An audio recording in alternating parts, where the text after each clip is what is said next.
Some English nouns you can count. Some you can't. And if you mix them up, your grammar falls apart. Today, I'm going to show you exactly how to tell the difference. And by the end of this video, you'll never confuse them again.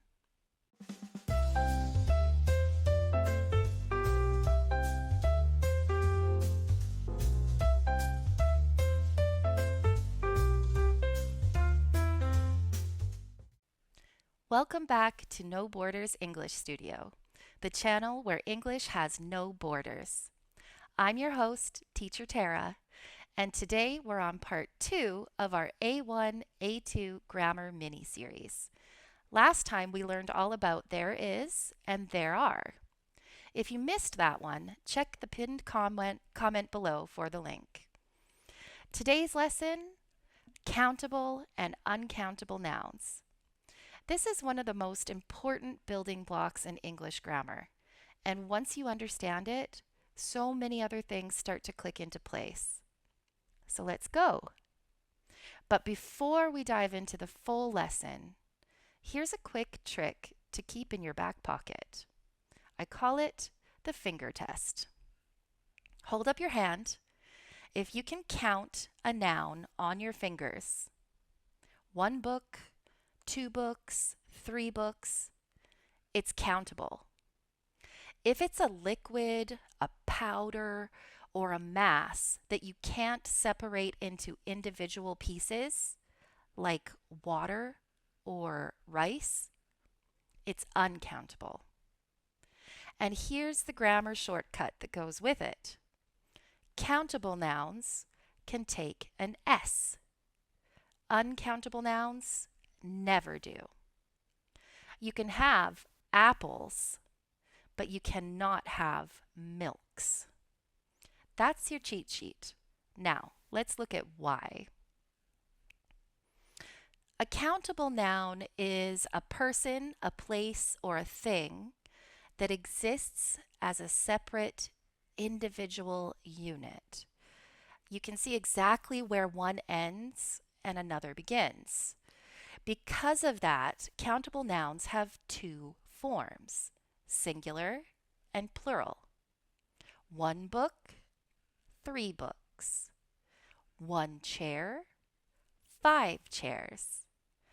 1 student, 20 students. 1 egg, a dozen eggs.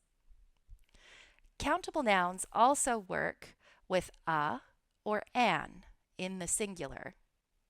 I have a dog. She ate an apple. And in questions and negatives, they work with any. Do you have any books? I don't have any eggs. The key thing to remember, if you can count it individually on your hands, on your fingers, it's countable. An uncountable noun, it's a substance, a material, or a concept that doesn't have a clear individual unit. You can't pick one up and count it. These fall into a few common groups.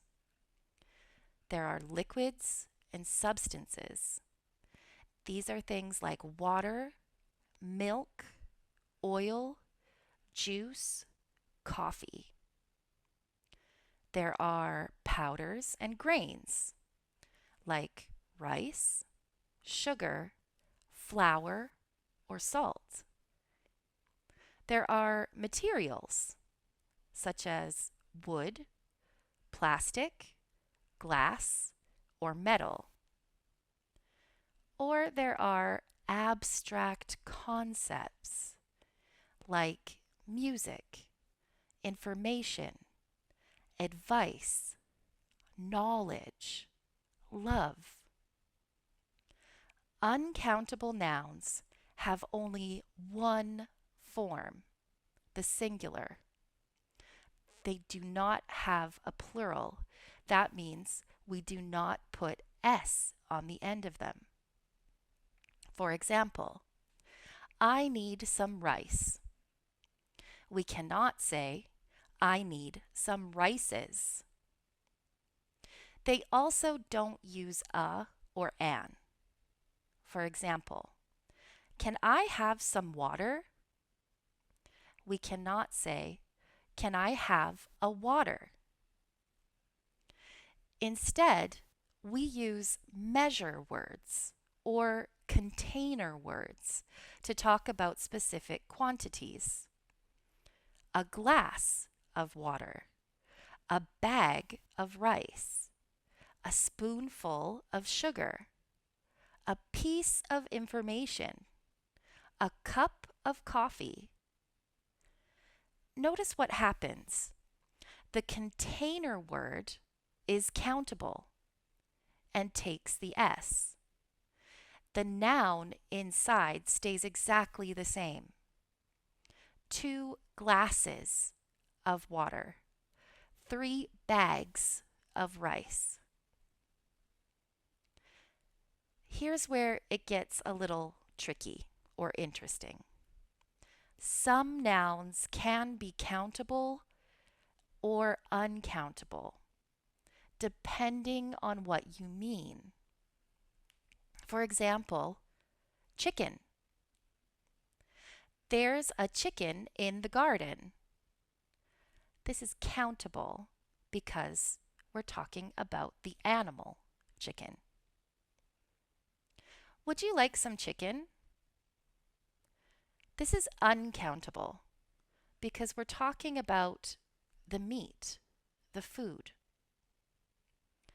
Let's use coffee as an example. Do you drink coffee? This is uncountable because it's a liquid. I'll have a coffee, please. This is countable because it's 1 cup of coffee.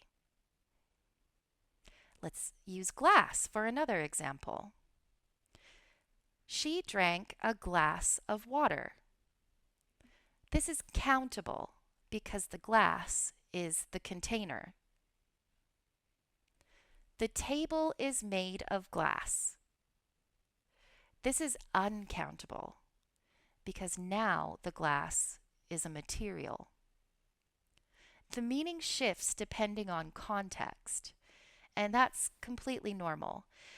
As your English develops, you'll start to feel which one is right. I know it's a little difficult, but for now, just be aware that this happens in English. Now let's look at what we covered today. Countable nouns have singular and plural forms. They take an S, and they work with a and an and any. Uncountable nouns have no plural. They have no S on the end. They do not go with a or an. They use measure or container words to understand quantities. Some nouns are context dependent. The same word can be countable or uncountable, depending on the meaning. But when in doubt, use the finger test. Can you count it on your fingers? It's countable. If you can't, it's uncountable. Okay, quiz time. I'll give you a word. You say out loud, countable or uncountable. Ready? Sugar. Uncountable. Sugar is a powder. No plural, no S. You'd say a spoonful of sugar or a bag of sugar. Number 2, dog. Countable. 1 dog, 2 dogs, 3 dogs. These are individual animals. Easy to count. We can count it on our fingers. Number 3, bread. This is uncountable. This one tricks a lot of learners. Bread is a mass noun. You'd say a slice of bread or a loaf of bread, not one bread or two breads. Number 4, idea. This is countable. You can have one idea or 10 ideas. For example, I have a great idea for dinner tonight. Number 5, information. Information is uncountable, and this one catches learners at every level. You cannot say one information or informations. It's always a piece of information or simply some information. Let's do one more. Number 6, hair.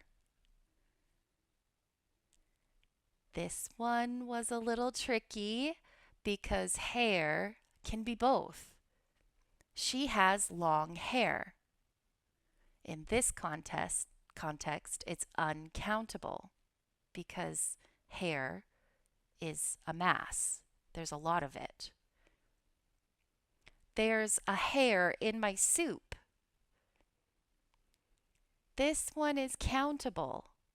It's one individual strand of hair, or at least we hope it is. So this is context. Again, what context is it in? That tells us whether it's uncountable or countable. And that's all for today on countable and uncountable nouns. You now know the difference between countable and uncountable nouns, how to use measure words, and why some nouns can actually be both depending on context. In the next video, part 3, we're going to build directly on today's lesson with how much and how many. Spoiler alert, which one you use depends entirely on whether your noun is countable or uncountable. So if today clicked for you, part 3 is going to feel very satisfying. Give the video a like if it helped. Subscribe so you don't miss part 3. Check out the pinned comment for the link to part 1, and send this to a friend who might be interested. Thanks for listening. Remember, English has no borders.